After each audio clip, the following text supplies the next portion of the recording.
ಎಲ್ಲರಿಗೂ ನಮಸ್ಕಾರ ಸ್ನೇಹಿತರೆ.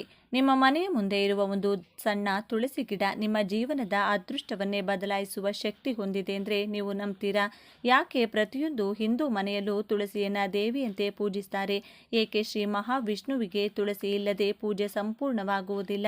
ಯಾಕೆ ಮರಣ ಹೊಂದಿದ ವ್ಯಕ್ತಿಯ ಬಾಯಿಗೆ ತುಳಸಿ ದಳವನ್ನು ಇಡುತ್ತಾರೆ? ಮತ್ತು ಯಾಕೆ ಕೆಲವು ದಿನಗಳಲ್ಲಿ ತುಳಸಿ ಎಲೆಗಳನ್ನು ಕೀಳಬಾರದು ಎಂದು ಶಾಸ್ತ್ರಗಳು ಕಟ್ಟುನಿಟ್ಟಾಗಿ ಹೇಳುತ್ತವೆ? ಇವೆಲ್ಲವೂ ಕೇವಲ ಸಂಪ್ರದಾಯಗಳ ಇವುಗಳ ಹಿಂದೆ ಸಾವಿರಾರು ವರ್ಷಗಳ ಆಧ್ಯಾತ್ಮಿಕ ಜ್ಞಾನ ಅಡಗಿದೆ. ಇಂದಿನ ಈ ವಿಡಿಯೋದಲ್ಲಿ ಬಹುತೇಕ ಜನರಿಗೆ ತಿಳಿಯದ ತುಳಸಿ ಗಿಡದ 11 ದೈವಿಕ ರಹಸ್ಯಗಳನ್ನು ತಿಳಿದುಕೊಳ್ಳೋಣ. ಕೊನೆಯ ರಹಸ್ಯವನ್ನು ತಿಳಿದರೆ ಇಂದಿನಿಂದಲೇ ನೀವು ತುಳಸಿಯನ್ನು ನೋಡುವ ದೃಷ್ಟಿಯೇ ಬದಲಾಗಬಹುದು. ಹಾಗಾದರೆ ಯಾವುದೇ ವಿಳಂಬವಿಲ್ಲದೆ ಈ ಅದ್ಭುತ ಆಧ್ಯಾತ್ಮಿಕ ಪ್ರಯಾಣವನ್ನು ಆರಂಭಿಸೋಣ. ಎಲ್ಲರೂ ಭಕ್ತಿಯಿಂದ ಜೈ ತುಳಸಿ ದೇವಿ ಅಂತ ಕಮೆಂಟ್ ಮಾಡಿ. ರಹಸ್ಯ ಸಂಖ್ಯೆ 1. ತುಳಸಿ ಗಿಡದಲ್ಲಿ ಲಕ್ಷ್ಮೀ ದೇವಿಯ ವಾಸವಿದೆ. ನಮ್ಮ ಪುರಾಣಗಳ ಪ್ರಕಾರ ತುಳಸಿ ಸಾಮಾನ್ಯ ಸಸ್ಯವಲ್ಲ, ಅದು ಶ್ರೀ ಮಹಾಲಕ್ಷ್ಮಿಯ ಅಂಶ ಸ್ವರೂಪ ಎಂದು ಹೇಳಲಾಗಿದೆ.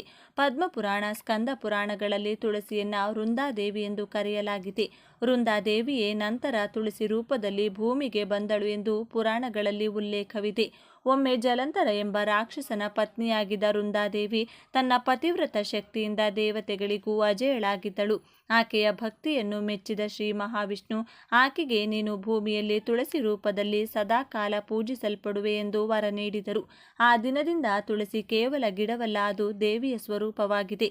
ನಮ್ಮ ಹಿರಿಯರು ಪ್ರತಿದಿನ ಬೆಳಗ್ಗೆ ತುಳಸಿಗೆ ದೀಪ ಹಚ್ಚುತ್ತಾರೆ, ನೀರು ಎರೆಯುತ್ತಾರೆ ಮತ್ತು ಪ್ರದಕ್ಷಿಣೆ ಹಾಕುತ್ತಾರೆ. ಶಾಸ್ತ್ರಗಳು ಹೇಳುವಂತೆ ತುಳಸಿ ಇರುವ ಮನೆಯಲ್ಲಿ ಲಕ್ಷ್ಮೀ ದೇವಿಯ ಕೃಪೆ ಸದಾ ನೆಲೆಸಿರುತ್ತದೆ ಅಂತ. ಮನೆಯಲ್ಲಿ ದಾರಿದ್ರ್ಯ ದೀರ್ಘಕಾಲ ಉಳಿಯುವುದಿಲ್ಲ ಎಂಬ ನಂಬಿಕೆ ಇದೆ. ಆದರೆ ಒಂದು ವಿಷಯವನ್ನು ನೆನಪಿಡಿ, ತುಳಸಿ ಇದ್ರೆ ಮಾತ್ರ ಸಾಕಾಗುವುದಿಲ್ಲ. ಅದನ್ನು ಪ್ರೀತಿಯಿಂದ, ಭಕ್ತಿಯಿಂದ ಮತ್ತು ಗೌರವದಿಂದ ಆರೈಕೆ ಮಾಡಿದಾಗ ಮಾತ್ರ ಅದರ ಆಧ್ಯಾತ್ಮಿಕ ಫಲ ದೊರೆಯುತ್ತದೆ ಎಂದು ಶಾಸ್ತ್ರಗಳು ತಿಳಿಸುತ್ತವೆ. ರಹಸ್ಯ ಸಂಖ್ಯೆ 2. ತುಳಸಿ ಇರುವ ಸ್ಥಳಕ್ಕೆ ನಕಾರಾತ್ಮಕ ಶಕ್ತಿಗಳು ಪ್ರವೇಶಿಸುವುದಿಲ್ಲ. ನಮ್ಮ ಹಿರಿಯರು ಯಾವಾಗಲೂ ಹೇಳುತ್ತಿದ್ದರು, ಮನೆಯ ಮುಂದೆ ತುಳಸಿ ಇದ್ರೆ ಆ ಮನೆ ದೇವಾಲಯದಂತೆ ಪವಿತ್ರವಾಗಿರುತ್ತದೆ. ಇದರ ಹಿಂದೆ ಕೇವಲ ನಂಬಿಕೆಯಲ್ಲ, ಆಧ್ಯಾತ್ಮಿಕ ತತ್ವವೂ ಇದೆ. ಗರುಡ ಪುರಾಣದ ಪ್ರಕಾರ ತುಳಸಿ ಇರುವ ಸ್ಥಳದಲ್ಲಿ ಯಮದೂತರು ಕೂಡ ಗೌರವದಿಂದ ವರ್ತಿಸುತ್ತಾರೆಂದು ಹೇಳಲಾಗಿದೆ. ತುಳಸಿ ಸುತ್ತಮುತ್ತಲಿನ ವಾತಾವರಣವನ್ನು ಶುದ್ಧಗೊಳಿಸುವ ಶಕ್ತಿಯನ್ನು ಹೊಂದಿದೆ ಎಂದು ಆಯುರ್ವೇದವು ಹೇಳುತ್ತದೆ. ಅದರ ಸುಗಂಧ ಮತ್ತು ಔಷಧೀಯ ಗುಣಗಳು ಪರಿಸರವನ್ನು ಆರೋಗ್ಯವಾಗಿಡಲು ಸಹಾಯಕವಾಗುತ್ತವೆ. ಆಧ್ಯಾತ್ಮಿಕ ದೃಷ್ಟಿಯಿಂದ ನೋಡಿದರೆ ಪ್ರತಿಯೊಂದು ಜೀವಿಗೂ ಒಂದು ಶಕ್ತಿಯ ಕ್ಷೇತ್ರವಿದೆ. ತುಳಸಿಯು ತನ್ನ ಸುತ್ತಲೂ ಸಾತ್ವಿಕ ಕಂಪನಗಳನ್ನು ಹರಡುತ್ತದೆಂದು ನಂಬಲಾಗಿದೆ. ಆದ್ದರಿಂದಲೇ ಮನೆಯ ಮಧ್ಯಭಾಗದಲ್ಲಿ ಅಥವಾ ಮುಂಭಾಗದಲ್ಲಿ ತುಳಸಿ ಕಟ್ಟೆ ನಿರ್ಮಿಸುವ ಸಂಪ್ರದಾಯ ಬಂದಿದೆ. ಅನೇಕ ಮನೆಗಳಲ್ಲಿ ಸಂಜೆಯ ವೇಳೆ ತುಳಸಿ ಮುಂದೆ ದೀಪ ಹಚ್ಚುವ ಪದ್ಧತಿ ಇದೆ. ಇದು ಕೇವಲ ಪೂಜೆಯಲ್ಲ, ಕತ್ತಲೆಯೊಂದಿಗೆ ಬರುವ ನಕಾರಾತ್ಮಕ ಭಾವನೆಗಳನ್ನು ದೂರವಿಟ್ಟು ಮನೆಯಲ್ಲಿ ಶಾಂತಿ ಮತ್ತು ಸಕಾರಾತ್ಮಕತೆಯನ್ನು ಹೆಚ್ಚಿಸುವ ಸಂಕೇತ.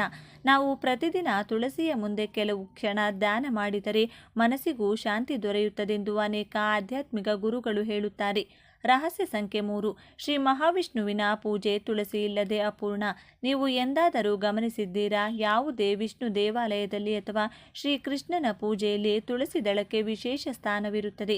ಏಕೆಂದರೆ ಪುರಾಣಗಳ ಪ್ರಕಾರ ಶ್ರೀ ಮಹಾವಿಷ್ಣುವಿಗೆ ಸಾವಿರಾರು ಚಿನ್ನದ ಹೂಗಳನ್ನು ಅರ್ಪಿಸಿದರೂ ಒಂದು ಭಕ್ತಿಯಿಂದ ಅರ್ಪಿಸಿದ ತುಳಸಿ ದಳಕ್ಕೆ ಸಮನಾಗುವುದಿಲ್ಲ.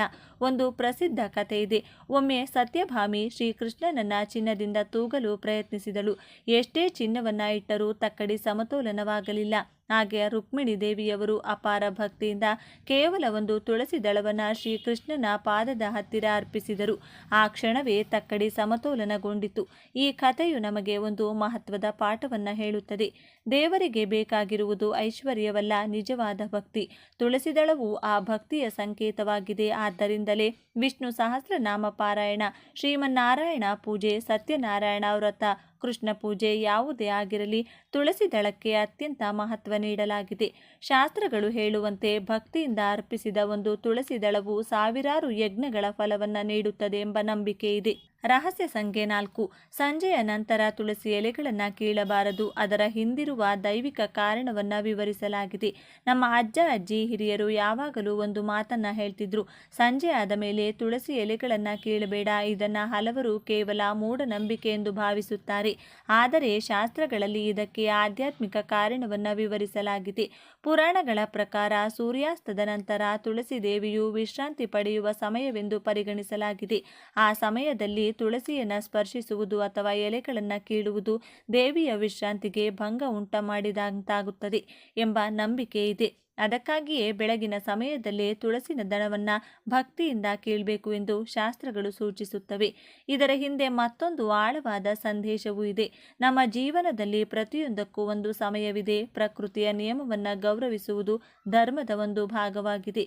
ಸೂರ್ಯೋದಯದಿಂದ ಸೂರ್ಯಾಸ್ತದವರೆಗೆ ಪ್ರಕೃತಿ ಕ್ರಿಯಾಶೀಲವಾಗಿದ್ದರೆ ರಾತ್ರಿ ಅದು ವಿಶ್ರಾಂತಿಯುಕ್ತ ಸಾಗುತ್ತದೆ. ತುಳಸಿಯು ಪ್ರಕೃತಿಯ ಒಂದು ಭಾಗವೇ. ಇದರಿಂದ ನಮಗೆ ಸಿಗುವ ಪಾಠವೇನೆಂದರೆ, ಪ್ರಕೃತಿಯನ್ನು ಗೌರವಿಸುವವನು ದೇವರನ್ನೇ ಗೌರವಿಸಿದವನಾಗುತ್ತಾನೆ. ಆದ್ದರಿಂದ ನಿಮ್ಮ ಮನೆಯಲ್ಲಿ ತುಳಸಿ ಇದ್ದರೆ ಬೆಳಿಗ್ಗೆ ಸ್ನಾನ ಮಾಡಿದ ನಂತರವೇ ಭಕ್ತಿಯಿಂದ ಎಲೆಗಳನ್ನು ಕೀಳಿ ಅವರಿಗೆ ಅರ್ಪಿಸುವ ಅಭ್ಯಾಸವನ್ನು ಬೆಳೆಸಿಕೊಳ್ಳಿ. ರಹಸ್ಯ ಸಂಖ್ಯೆ 5. ಕೆಲವು ವಿಶೇಷ ದಿನಗಳಲ್ಲಿ ತುಳಸಿ ದಳವನ್ನು ಕೀಳಬಾರದು. ಯಾಕೆ ನಿಮಗೆ ಗೊತ್ತೇ? ಶಾಸ್ತ್ರಗಳ ಪ್ರಕಾರ ಕೆಲವು ದಿನಗಳಲ್ಲಿ ತುಳಸಿ ಎಲೆಗಳನ್ನು ಕೀಳುವುದನ್ನು ತಪ್ಪಿಸಬೇಕು ಎಂದು ಹೇಳಲಾಗಿದೆ. ಸಾಮಾನ್ಯವಾಗಿ ಏಕಾದಶಿಯ ನಂತರದ ದ್ವಾದಶಿ, ಕೆಲವು ಸಂಪ್ರದಾಯಗಳಲ್ಲಿ ಭಾನುವಾರ, ಸಂಕ್ರಾಂತಿ ಹಾಗೂ ಕೆಲವು ಪವಿತ್ರ ಹಬ್ಬಗಳ ದಿನ ತುಳಸಿ ದಳವನ್ನು ಕೀಳುವುದಿಲ್ಲ. ಹಾಗೆಂದು ದೇವರ ಪೂಜೆ ನಿಲ್ಲುವುದಿಲ್ಲ. ಆ ದಿನದ ಪೂಜೆಗೆ ಬೇಕಾದ ತುಳಸಿ ದಳವನ್ನು ಹಿಂದಿನ ದಿನವೇ ಭಕ್ತಿಯಿಂದ ಕಿತ್ತು ಶುದ್ಧವಾಗಿ ರಕ್ಷಿಸಬಹುದು ಎಂದು ಅನೇಕ ಆಗಮಗಳು ಸೂಚಿಸುತ್ತವೆ. ಇಲ್ಲಿ ಮುಖ್ಯವಾದದ್ದು ನಿಯಮದ ಹಿಂದಿರುವ ಭಕ್ತಿ. ಧರ್ಮ ಎಂದರೆ ಕೇವಲ ಆಚರಣೆಯಲ್ಲ, ಅದರ ಹಿಂದಿರುವ ಗೌರವ ಮತ್ತು ಕೃತಜ್ಞತೆಯ ಮನೋಭಾವ. ತುಳಸಿಯನ್ನು ದೇವಿಯ ರೂಪವೆಂದು ಭಾವಿಸಿದಾಗ ಆಕೆಯ ಆರಾಧನೆಗೂ ಕೆಲವು ಮರ್ಯಾದೆಗಳು ಸಹಜವಾಗಿಯೇ ಬರುತ್ತವೆ. ಈ ಸಂಪ್ರದಾಯಗಳು ನಮಗೆ ಶಿಸ್ತು, ಸಂಯಮ ಮತ್ತು ಪ್ರಕೃತಿಯ ಮೇಲಿನ ಗೌರವವನ್ನು ಕಲಿಸುತ್ತವೆ. ರಹಸ್ಯ ಸಂಖ್ಯೆ 6. ತುಳಸಿಗೆ ಪ್ರತಿದಿನ ಪ್ರದಕ್ಷಿಣೆ ಹಾಕಿದರೆ ಜೀವನದಲ್ಲಿ ಏನು ಬದಲಾವಣೆಯಾಗುತ್ತದೆ? ಭಾರತದ ಅನೇಕ ಮನೆಗಳಲ್ಲಿ ಒಂದು ಸುಂದರ ದೃಶ್ಯವನ್ನು ನೋಡಬಹುದು. ಬೆಳಿಗ್ಗೆ ಅಥವಾ ಸಂಜೆ ಮನೆಯ ಮಹಿಳೆಯರು ತುಳಸಿ ಕಟ್ಟೆಯ ಮುಂದೆ ದೀಪ ಹಚ್ಚಿ ಕೈ ಮುಗಿದು ನಿಧಾನವಾಗಿ ಪ್ರದಕ್ಷಿಣೆ ಹಾಕುತ್ತಾರೆ.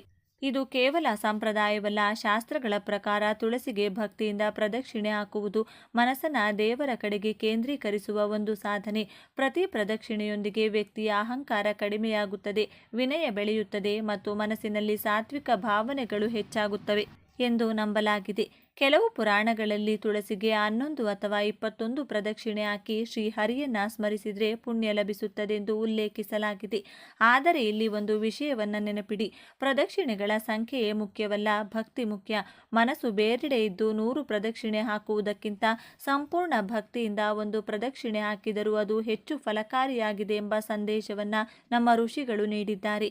ತುಳಸಿ ಮುಂದೆ ನಿಂತು 2 ನಿಮಿಷಗಳ ಕಾಲ ಕಣ್ಣು ಮುಚ್ಚಿ ಓಂ ನಮೋ ನಾರಾಯಣಾಯ ಅಥವಾ ಓಂ ಶ್ರೀ ಮಹಾಲಕ್ಷ್ಮಿ ನಮಃ ಎಂದು ಜಪಿಸಿದರೂ ಮನಸ್ಸಿಗೆ ಶಾಂತಿ ದೊರೆಯುತ್ತದೆ. ಇದು ನಮ್ಮ ದಿನದ ಆರಂಭವನ್ನು ಸಕಾರಾತ್ಮಕವಾಗಿ ರೂಪಿಸಬಹುದು. ರಹಸ್ಯ ಸಂಖ್ಯೆ 7. ಮರಣ ಹೊಂದಿದ ವ್ಯಕ್ತಿಯ ಬಾಯಿಗೆ ತುಳಸಿ ದಳವನ್ನು ಯಾಕೆ ಇಡುತ್ತಾರೆ? ಹಿಂದೂ ಸಂಪ್ರದಾಯಗಳಲ್ಲಿ ಒಬ್ಬ ವ್ಯಕ್ತಿ ಮರಣ ಹೊಂದಿದ ನಂತರ ಅವರ ಬಾಯಿಯಲ್ಲಿ ತುಳಸಿ ದಳವನ್ನು ಇಡುವ ಪದ್ಧತಿ ಇದೆ. ಅನೇಕರು ಇದನ್ನು ಕೇವಲ ಒಂದು ಸಂಪ್ರದಾಯ ಎಂದುಕೊಳ್ಳುತ್ತಾರೆ, ಆದರೆ ಇದರ ಹಿಂದಿನ ಅತ್ಯಂತ ಆಳವಾದ ಆಧ್ಯಾತ್ಮಿಕ ಅರ್ಥವಿದೆ. ಗರುಡ ಪುರಾಣ, ಪದ್ಮಪುರಾಣ ಮತ್ತು ವೈಷ್ಣವ ಸಂಪ್ರದಾಯದ ಕೆಲವು ಗ್ರಂಥಗಳಲ್ಲಿ ತುಳಸಿಗೆ ಅತ್ಯಂತ ಪವಿತ್ರ ಸ್ಥಾನ ನೀಡಲಾಗಿದೆ. ಈ ಗ್ರಂಥಗಳ ಪ್ರಕಾರ ಮರಣದ ಸಮಯದಲ್ಲಿ ಭಗವಂತನ ನಾಮಸ್ಮರಣೆ, ಗಂಗಾಜಲ ಮತ್ತು ತುಳಸಿ ದಳದ ಸಾನ್ನಿಧ್ಯ ಆತ್ಮಕ್ಕೆ ಶುಭಕರವೆಂದು ಪರಿಗಣಿಸಲಾಗಿದೆ. ಇದರ ಅರ್ಥ ತುಳಸಿ ದಳ ಇಟ್ಟರೆ ಖಂಡಿತವಾಗಿಯೂ ಮೋಕ್ಷ ಸಿಗುತ್ತದೆ ಎಂಬುದಲ್ಲ. ಮೋಕ್ಷವು ವ್ಯಕ್ತಿಯ ಕರ್ಮ, ಭಕ್ತಿ ಮತ್ತು ಆಧ್ಯಾತ್ಮಿಕ ಜೀವನದೊಂದಿಗೆ ಸಂಬಂಧಿಸಿದೆ ಎಂದು ಶಾಸ್ತ್ರಗಳೇ ಹೇಳುತ್ತವೆ. ಆದರೆ ಅಂತಿಮ ಕ್ಷಣದಲ್ಲಿ ತುಳಸಿಯನ್ನು ಭಗವಂತನ ಕೃಪೆಯ ಸಂಕೇತವಾಗಿ ಬಳಸುವ ಸಂಪ್ರದಾಯ ಬೆಳೆದಿದೆ. ಇದು ನಮಗೆ ಒಂದು ದೊಡ್ಡ ಪಾಠವನ್ನು ಕಲಿಸುತ್ತದೆ. ನಾವು ಬದುಕಿರುವಾಗಲೇ ಭಕ್ತಿ, ಸತ್ಕರ್ಮ ಮತ್ತು ಧರ್ಮದ ಮಾರ್ಗದಲ್ಲಿ ನಡೆಯಬೇಕು.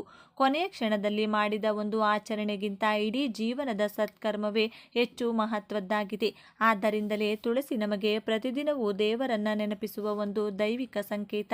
ರಹಸ್ಯ ಸಂಖ್ಯೆ 8. ತುಳಸಿ ಗಿಡ ಒಣಗಿದರೆ ಅದು ಅಶುಭವೇ? ಹೆಚ್ಚಿನ ಜನರು ಜನರಲ್ಲಿ ಒಂದು ನಂಬಿಕೆ ಇದೆ. ಮನೆಯ ತುಳಸಿ ಗಿಡ ಒಣಗಿದರೆ ಮನೆಯಲ್ಲಿ ಏನಾದರೂ ಕೆಟ್ಟದ್ದು ನಡೆಯುತ್ತದೆ. ಆದರೆ ಈ ವಿಷಯವನ್ನು ಸಮತೋಲನದಿಂದ ಅರ್ಥ ಮಾಡಿಕೊಳ್ಳಬೇಕು. ಶಾಸ್ತ್ರಗಳಲ್ಲಿ ತುಳಸಿಯನ್ನ ಅತ್ಯಂತ ಪವಿತ್ರವೆಂದು ಹೇಳಲಾಗಿದೆ. ಆದರೆ ಗಿಡ ಒಣಗುವುದನ್ನು ಪ್ರತಿಯೊಂದು ಸಂದರ್ಭದಲ್ಲೂ ದುರಾದೃಷ್ಟದ ಸಂಕೇತ ಎಂದು ಹೇಳಲಾಗಿಲ್ಲ. ಒಂದು ಗಿಡ ನೀರು, ಸೂರ್ಯನ ಬೆಳಕು, ಮಣ್ಣು ಅಥವಾ ಹವಾಮಾನದ ಕಾರಣದಿಂದಲೂ ಒಣಗಬಹುದು. ಆದ್ದರಿಂದ ಪ್ರತಿಯೊಂದು ಒಣಗುವಿಕೆಯನ್ನ ಆಧ್ಯಾತ್ಮಿಕ ಸೂಚನೆ ಎಂದು ಭಾವಿಸುವುದು ಸರಿಯಲ್ಲ. ಆದರೆ ನಮ್ಮ ಹಿರಿಯರು ಇದನ್ನ ಒಂದು ಆತ್ಮ ಪರಿಶೀಲನೆಯ ಸಂಕೇತವಾಗಿ ನೋಡುತ್ತಿದ್ದರು. ಅವರು ಹೇಳ್ತಿದ್ರು, ತುಳಸಿ ಒಣಗಿದರೆ ಮೊದಲು ನಮ್ಮ ಮನಸ್ಸನ್ನ ಪರಿಶೀಲಿಸಬೇಕು.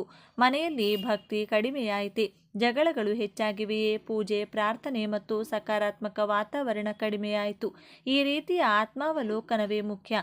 ಗಿಡ ಒಣಗಿದರೆ ದುಃಖ ಪಡುವ ಅಗತ್ಯವಿಲ್ಲ. ಭಕ್ತಿಯಿಂದ ಆ ಗಿಡವನ್ನು ಗೌರವ ಪೂರ್ವಕವಾಗಿ ತೆಗೆದು ಸೂಕ್ತ ಸ್ಥಳದಲ್ಲಿ ವಿಸರ್ಜಿಸಿ ಹೊಸ ತುಳಸಿ ಗಿಡವನ್ನು ನೆಟ್ಟು ಮತ್ತೆ ಪೂಜೆಯನ್ನು ಮುಂದುವರಿಸಬಹುದು. ಇದು ನಮಗೆ ಒಂದು ಸುಂದರ ಸಂದೇಶವನ್ನು ನೀಡುತ್ತದೆ. ಜೀವನದಲ್ಲಿ ಕೆಲವೊಮ್ಮೆ ಹಳೆಯದು ಕೊನೆಗೊಳ್ಳುತ್ತದೆ, ಆದರೆ ಭಕ್ತಿ ಮತ್ತು ಆಶೆ ಎಂದಿಗೂ ಕೊನೆಗೊಳ್ಳಬಾರದು. ರಹಸ್ಯ ಸಂಖ್ಯೆ 9. ತುಳಸಿ ಕಟ್ಟೆಯ ಮುಂದೆ ಪ್ರತಿದಿನ ದೀಪ ಹಚ್ಚುವುದರ ದೈವಿಕ ಮಹತ್ವ. ಸಂಜೆ ಸಮಯ ಸೂರ್ಯ ನಿಧಾನವಾಗಿ ಅಸ್ತಮಿಸುತ್ತಿದ್ದಾನೆ. ಮನೆಯ ಮುಂದೆ ತುಳಸಿ ಕಟ್ಟೆಯ ಒಂದು ಬಳಿ ಸಣ್ಣ ದೀಪವನ್ನು ಹಚ್ಚಿಕೊಂಡರೆ ಈ ದೃಶ್ಯ ಭಾರತೀಯ ಸಂಸ್ಕೃತಿಯ ಅತ್ಯಂತ ಸುಂದರ ಪರಂಪರೆಗಳಲ್ಲಿ ಒಂದು. ಶಾಸ್ತ್ರಗಳ ಪ್ರಕಾರ ಸಂಜೆಯ ಸಮಯವನ್ನು ಹಗಲು ಮತ್ತು ರಾತ್ರಿ ಸೇರುವ ಪವಿತ್ರ ಸಂಧಿ ಕಾಲವೆಂದು ಪರಿಗಣಿಸಲಾಗಿದೆ. ಈ ಸಮಯದಲ್ಲಿ ತುಳಸಿ ಮುಂದೆ ದೀಪ ಹಚ್ಚಿ ಭಗವಂತನನ್ನ ಸ್ಮರಿಸಿದರೆ ಮನಸ್ಸು ಶಾಂತವಾಗುತ್ತದೆ ಮತ್ತು ಮನೆಯಲ್ಲಿ ಸಾತ್ವಿಕ ವಾತಾವರಣ ನಿರ್ಮಾಣವಾಗುತ್ತದೆ ಎಂಬ ನಂಬಿಕೆ ಇದೆ. ದೀಪದ ಜ್ಯೋತಿ ಕೇವಲ ಬೆಳಕಲ್ಲ, ಅದು ಅಜ್ಞಾನವನ್ನು ದೂರ ಮಾಡುವ ಜ್ಞಾನದ ಸಂಕೇತ. ತುಳಸಿ ಕೇವಲ ಒಂದು ಗಿಡವಲ್ಲ, ಅದು ಭಕ್ತಿ, ಪವಿತ್ರತೆ ಮತ್ತು ಪ್ರಕೃತಿಯ ಪ್ರತೀಕ. ಆದ್ದರಿಂದ ದೀಪದ ಬೆಳಕು ಮತ್ತು ತುಳಸಿಯ ಸಾನ್ನಿಧ್ಯ ಸೇರಿ ಮನೆಯಲ್ಲಿ ಆಧ್ಯಾತ್ಮಿಕತೆಯ ವಾತಾವರಣವನ್ನು ಸೃಷ್ಟಿಸುತ್ತದೆ. ಇಂದಿನ ವೇಗ ಜೀವನದಲ್ಲಿ ನಾವು ಪ್ರತಿದಿನ ಕೇವಲ 5 ನಿಮಿಷಗಳಾದರೂ ತುಳಸಿ ಮುಂದೆ ನಿಂತು ಪ್ರಾರ್ಥನೆ ಮಾಡಿದರೆ ಅದು ಮನಸ್ಸಿಗೆ ನೆಮ್ಮದಿ ನೀಡುವ ಒಂದು ಸುಂದರ ಅಭ್ಯಾಸವಾಗಬಹುದು. ಶಾಂತಿ ಹೊರಗಿನಿಂದ ಬರುವುದಿಲ್ಲ, ಅದು ನಮ್ಮೊಳಗೆ ಹುಟ್ಟುತ್ತದೆ. ಆ ಶಾಂತಿಯ ಕಡೆಗೆ ನಮ್ಮನ್ನು ಕರೆದೊಯ್ಯುವ ಒಂದು ದೈವಿಕ ಸಂಕೇತವೇ ತುಳಸಿ. ರಹಸ್ಯ ಸಂಖ್ಯೆ 10. ತುಳಸಿಯಿಂದ ಮನೆಯಲ್ಲಿ ಹಣ ಹೇಗೆ ಬರುತ್ತದೆ? ಇದು ಬಹುತೇಕ ಎಲ್ಲರ ಮನಸ್ಸಿನಲ್ಲಿ ಮೂಡುವ ಪ್ರಶ್ನೆ. ತುಳಸಿ ಇದ್ರೆ ನಿಜವಾಗಿಯೂ ಮನೆಯಲ್ಲಿ ಹಣ ಬರುತ್ತದೆಯೇ? ಈ ಪ್ರಶ್ನೆಗೆ ಉತ್ತರವನ್ನು ಶಾಸ್ತ್ರಗಳ ದೃಷ್ಟಿಯಿಂದ ಅರ್ಥ ಮಾಡಿಕೊಳ್ಳಬೇಕು. ತುಳಸಿ ಗಿಡವು ಹಣವನ್ನು ಸೃಷ್ಟಿಸುವ ಯಾವುದೇ ಮಾಂತ್ರಿಕ ವಸ್ತುವಲ್ಲ. ಆದರೆ ಹಿಂದೂ ಸಂಪ್ರದಾಯದಲ್ಲಿ ತುಳಸಿಯನ್ನು ಶ್ರೀ ಮಹಾಲಕ್ಷ್ಮಿಯ ಅಂಶ ಸ್ವರೂಪ ಎಂದು ಗೌರವಿಸಲಾಗುತ್ತದೆ. ಆದ್ದರಿಂದ ತುಳಸಿ ಇರುವ ಮನೆಯಲ್ಲಿ ಲಕ್ಷ್ಮಿ ಕಟಾಕ್ಷ ನೆಲೆಸಲಿ ಎಂದು ಭಕ್ತರು ಪ್ರಾರ್ಥಿಸುತ್ತಾರೆ. ಇದರ ಆಧ್ಯಾತ್ಮಿಕ ಅರ್ಥವೇನೆಂದರೆ, ತುಳಸಿ ಪೂಜೆ ಮಾಡುವ ಮನೆಯಲ್ಲಿ ಸ್ವಚ್ಛತೆ, ಶಿಸ್ತು, ಭಕ್ತಿ ಮತ್ತು ಸಕಾರಾತ್ಮಕ ವಾತಾವರಣ ಬೆಳೆಯುತ್ತದೆ.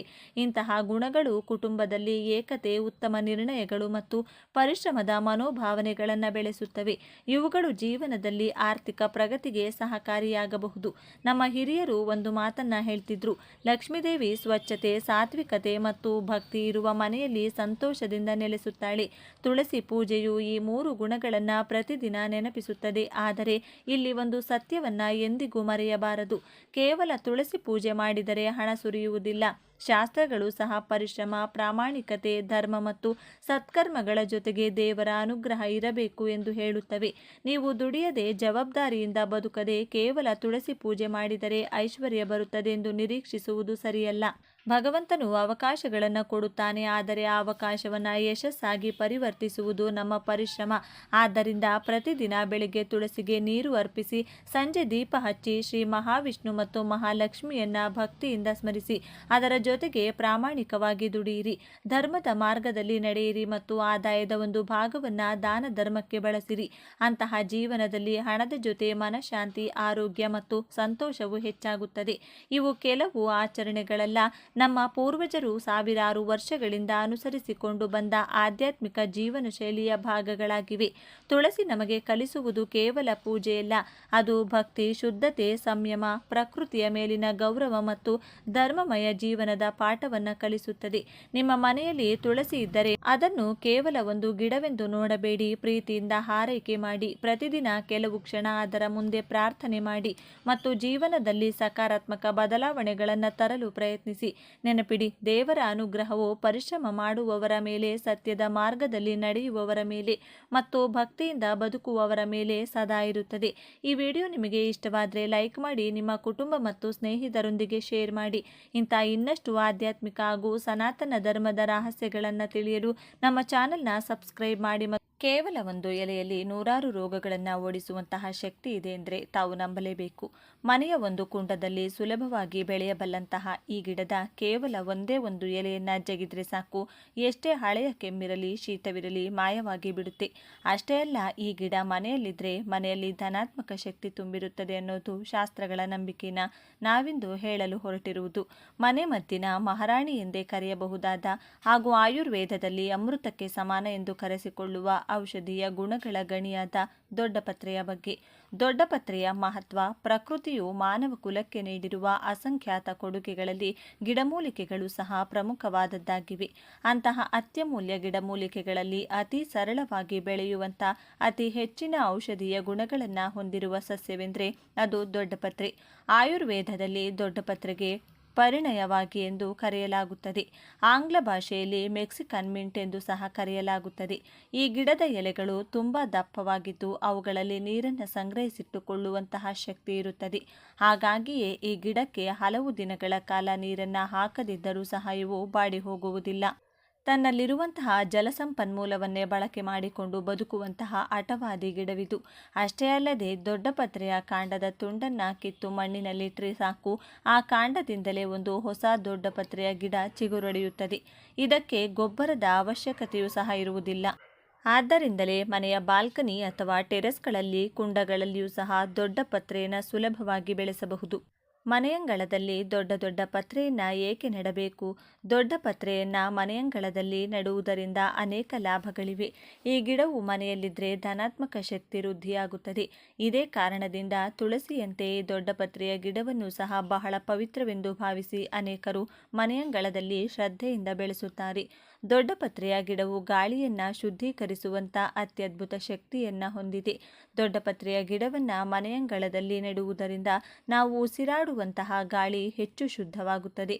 ಶುದ್ಧವಾದ ಗಾಳಿ ಇರುವ ಮನೆಯಲ್ಲಿ ದೈವಿಕ ಶಕ್ತಿ ಹೆಚ್ಚಾಗಿರುತ್ತದೆ ಎಂಬುದು ವಾಸ್ತುಶಾಸ್ತ್ರದ ನಂಬಿಕೆಯಷ್ಟೇ ಅಲ್ಲದೆ, ದೊಡ್ಡಪತ್ರೆಯ ಎಲೆಗಳಿಂದ ಹೊರಹೊಮ್ಮುವಂತಹ ತೀವ್ರವಾದ ಸುಗಂಧ ಸೊಳ್ಳೆಗಳು ಮತ್ತು ಇತರ ಸಣ್ಣ ಕ್ರಿಮಿಕೀಟಗಳಿಗೆ ಇಷ್ಟವಾಗುವುದಿಲ್ಲ.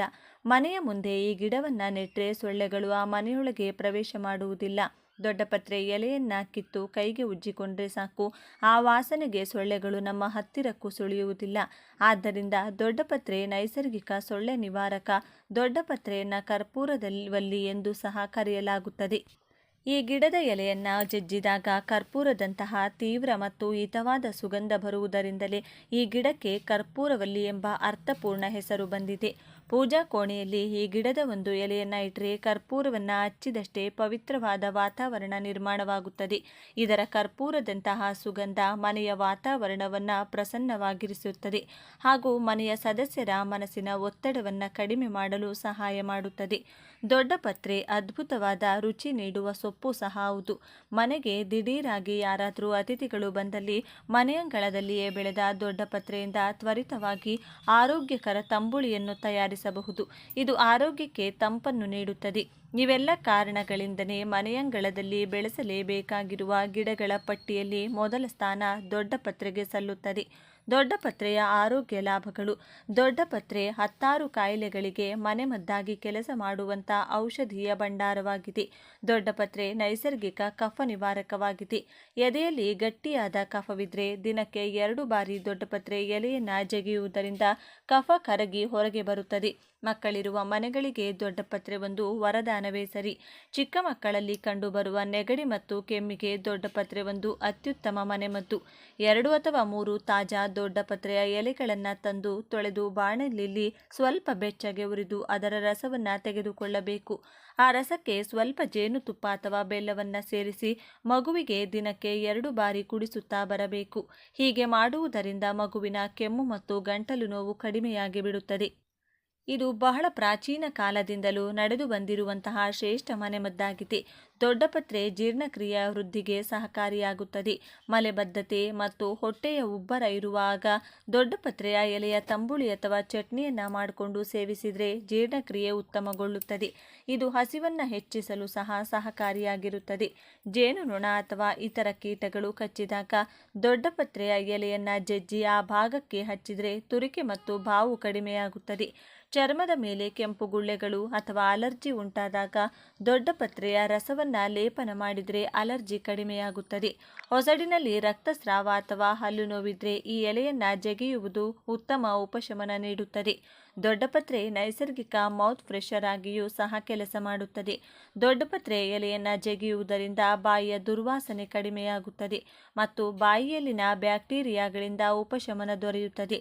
ದೊಡ್ಡಪತ್ರೆಯಲ್ಲಿ ವಿಟಮಿನ್ ಎ ಮತ್ತು ವಿಟಮಿನ್ ಸಿ ಸಮೃದ್ಧವಾಗಿರುತ್ತದೆ.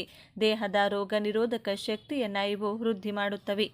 ದೊಡ್ಡಪತ್ರೆಯನ್ನು ಅಡುಗೆಯಲ್ಲಿ ಬಳಕೆ ಮಾಡುವುದರಿಂದ ಅಥವಾ ಹಾಗೆಯೇ ಒಂದೆರಡು ಎಲೆಗಳನ್ನು ಅಗಿದು ಸೇವಿಸುತ್ತಿರುವುದರಿಂದ ಪದೇ ಪದೇ ಬರುವಂತಹ ಜ್ವರಗಳಿಂದ ದೂರವಿರಬಹುದು. ದೊಡ್ಡಪತ್ರೆ ಎಲೆಗಳನ್ನು ನೀರಿಗೆ ಹಾಕಿ ಕುದಿಸಿ ಅದರ ಹಬೆಯನ್ನು ಆಘ್ರಾಣಿಸುವುದರಿಂದ ಆಸ್ತಮಾ ಹಾಗೂ ಉಸಿರಾಟದ ತೊಂದರೆಗಳು ನಿವಾರಣೆಯಾಗುತ್ತವೆ. ದೊಡ್ಡಪತ್ರೆ ನೈಸರ್ಗಿಕ ಮೂತ್ರವರ್ಧಕ. ಸರಿಯಾಗಿ ಮೂತ್ರ ಹೋಗದ ಸಮಸ್ಯೆ ಹೊಂದಿರುವವರು 4 ರಿಂದ 5 ದೊಡ್ಡಪತ್ರೆ ಎಲೆಯ ರಸವನ್ನು ಸ್ವಲ್ಪ ಬೆಚ್ಚಗಿನ ನೀರಲ್ಲಿ ಸೇರಿಸಿ ಕುಡಿಯಬೇಕು. ಇದರಿಂದ ಮೂತ್ರ ವಿಸರ್ಜನೆ ಸರಾಗವಾಗಿ ಆಗುತ್ತದೆ. ದೊಡ್ಡಪತ್ರೆಯು ಕಿಡ್ನಿ ಕಲ್ಲುಗಳನ್ನು ಸಹ ನೈಸರ್ಗಿಕವಾಗಿ ಕರಗಿಸುತ್ತದೆ. ಪ್ರತಿನಿತ್ಯ ಮುಂಜಾನೆ ಖಾಲಿ ಹೊಟ್ಟೆಯಲ್ಲಿ 2 ರಿಂದ 3 ತಾಜಾ ದೊಡ್ಡಪತ್ರೆ ಎಲೆಗಳನ್ನು ಚೆನ್ನಾಗಿ ತೊಳೆದು ಜಗಿದು ತಿನ್ನಬೇಕು. ಇದರಿಂದ ಕಿಡ್ನಿಯಲ್ಲಿ ಇರಬಹುದಾದ ಸಣ್ಣ ಗಾತ್ರದ ಕಲ್ಲುಗಳು ಕರಗಿ ಅವು ಮೂತ್ರದ ಮೂಲಕ ಹೊರಗೆ ಬರುತ್ತವೆ. ದೊಡ್ಡಪತ್ರೆಯಲ್ಲಿ ವಿಟಮಿನ್ ಎ ಸಹ ಸಮೃದ್ಧವಾಗಿರುತ್ತದೆ. ಇದು ಕಣ್ಣಿನ ಆರೋಗ್ಯವನ್ನು ಸುಧಾರಿಸಿಕೊಳ್ಳಲು ಮತ್ತು ವಯಸ್ಸಾದಂತೆ ಬರುವ ದೃಷ್ಟಿ ದೋಷವನ್ನು ನಿವಾರಿಸಲು ಸಹಾಯ ಮಾಡುತ್ತದೆ. ದೊಡ್ಡಪತ್ರೆ ಎಲೆಯನ್ನು ಕೈಯಲ್ಲಿ ಜಜ್ಜಿ ಅದರ ತೀವ್ರ ಸುವಾಸನೆಯನ್ನು ದೀರ್ಘಕಾಲ ಉಸಿರಾಡುವುದರಿಂದ ಮನಸ್ಸಿನ ಒತ್ತಡ ತಕ್ಷಣ ಕಡಿಮೆಯಾಗುತ್ತದೆ. ಏಕೆಂದರೆ ದೊಡ್ಡಪತ್ರೆ ತೀವ್ರ ಸುವಾಸನೆ ಮೆದುಳಿನ ನರಗಳನ್ನು ಸಡಿಲಗೊಳಿಸಿ ಮನಸ್ಸಿನ ಒತ್ತಡ ಮತ್ತು ಆತಂಕವನ್ನು ಕಡಿಮೆ ಮಾಡುವ ಶಕ್ತಿಯನ್ನು ಹೊಂದಿರುತ್ತದೆ. ಮಕ್ಕಳಿಗೆ ಜ್ವರ ಬಂದಾಗ ದೊಡ್ಡಪತ್ರೆ ಎಲೆ ಬಾಡಿಸಿ ನೆತ್ತಿಯ ಮೇಲೆ ಇಡುತ್ತಾರೆ. ಈ ಎಲೆಗಳ ಪೇಸ್ಟ್ ತಯಾರಿಸಿ ಅದನ್ನು ಚೇಳು ಕಚ್ಚಿದ ಗಾಯಕ್ಕೆ ಹಚ್ಚಿದರೆ ನೋವು ದೂರವಾಗುತ್ತದೆ. 1 ವಾರದವರೆಗೆ ದೊಡ್ಡಪತ್ರೆಯ ಎಲೆಗಳನ್ನು ತಿಂದರೆ ಅರಿಶಿನ ಕಾಮಾಲೆ ವಾಸಿಯಾಗುತ್ತದೆ. ದೊಡ್ಡಪತ್ರೆಯನ್ನು ಜೀರಿಗೆ ಎಳ್ಳಿನೊಂದಿಗೆ ಹುರಿದು ಕಾಯಿ ತುರಿ ಜೊತೆ ರುಬ್ಬಿ ಅದಕ್ಕೆ ಉಪ್ಪು ಮಜ್ಜಿಗೆ ಹಾಕಿ ತಂಬುಳಿ ಮಾಡಿ ಕುಡಿದರೆ ಪಿತ್ತದ ಕಾಯಿಲೆಗಳು ಗುಣಮುಖವಾಗುವುದು. ದೊಡ್ಡಪತ್ರೆ ಎಲೆಯನ್ನು ಉಪ್ಪಿನ ಸಹಿತ ತಿಂದರೆ ಜೀರ್ಣಶಕ್ತಿ ಅಧಿಕವಾಗುತ್ತದೆ. ದೊಡ್ಡಪತ್ರೆ ಎಲೆಯನ್ನು ಹುಳುಕಡ್ಡಿಯ ಭಾಗಕ್ಕೆ ತಿಕ್ಕುತ್ತಿದ್ದರೆ ಹುಳುಕಡ್ಡಿ ನಿವಾರಣೆಯಾಗುತ್ತದೆ.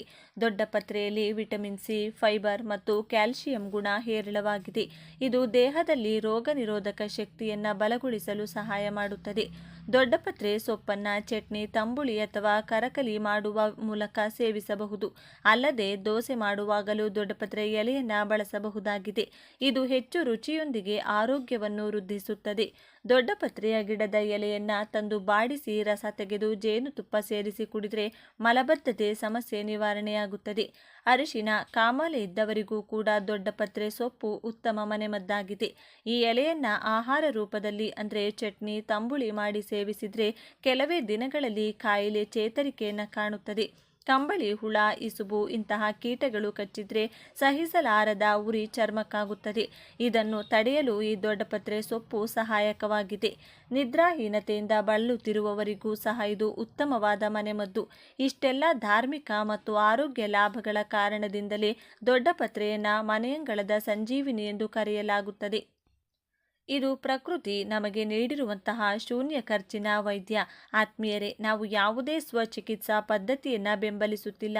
ದೊಡ್ಡಪತ್ರೆ ಯಾವುದೇ ಕಾಯಿಲೆಗೆ ಔಷಧಿಯಾಗಿ ಬಳಸುವ ಮುನ್ನ ಸೂಕ್ತ ಪಂಡಿತರ ಅಥವಾ ವೈದ್ಯರ ಸಲಹೆಯನ್ನು ಅವಶ್ಯವಾಗಿ ಪಡೆಯತಕ್ಕದ್ದು. ಆತ್ಮೀಯ ವೀಕ್ಷಕರೇ, ದೊಡ್ಡಪತ್ರೆಯ ಕುರಿತಾಗಿ ಸಮಗ್ರ ಮಾಹಿತಿಯನ್ನು ತಿಳಿದುಕೊಂಡ ನಮಗೆಲ್ಲರಿಗೂ ಆ ಭಗವಂತನ ಕೃಪಾ ಕಟಾಕ್ಷ ಸದಾಕಾಲ ಇರಲೆಂದು ಕೋರಿಕೊಳ್ಳುತ್ತಾ ಈ ದಿನದ ಸಂಚಿಕೆಯನ್ನು ಮುಗಿಸುತ್ತಲಿದ್ದೇನೆ. ವೀಕ್ಷಕರೇ, ನಿಮಗೆ ಈ ವಿಡಿಯೋ ಇಷ್ಟವಾಗಿದ್ದಲ್ಲಿ ಲೈಕ್ ಮಾಡಿ, ಶೇರ್ ಮಾಡಿ ಮತ್ತು ಸಬ್ಸ್ಕ್ರೈಬ್ ಮಾಡಿ ಹಾಗೂ ಬೆಲ್ ಬಟನ್ ಒತ್ತೋದನ್ನು ಮರಿಬೇಡಿ. ಧನ್ಯವಾದಗಳು.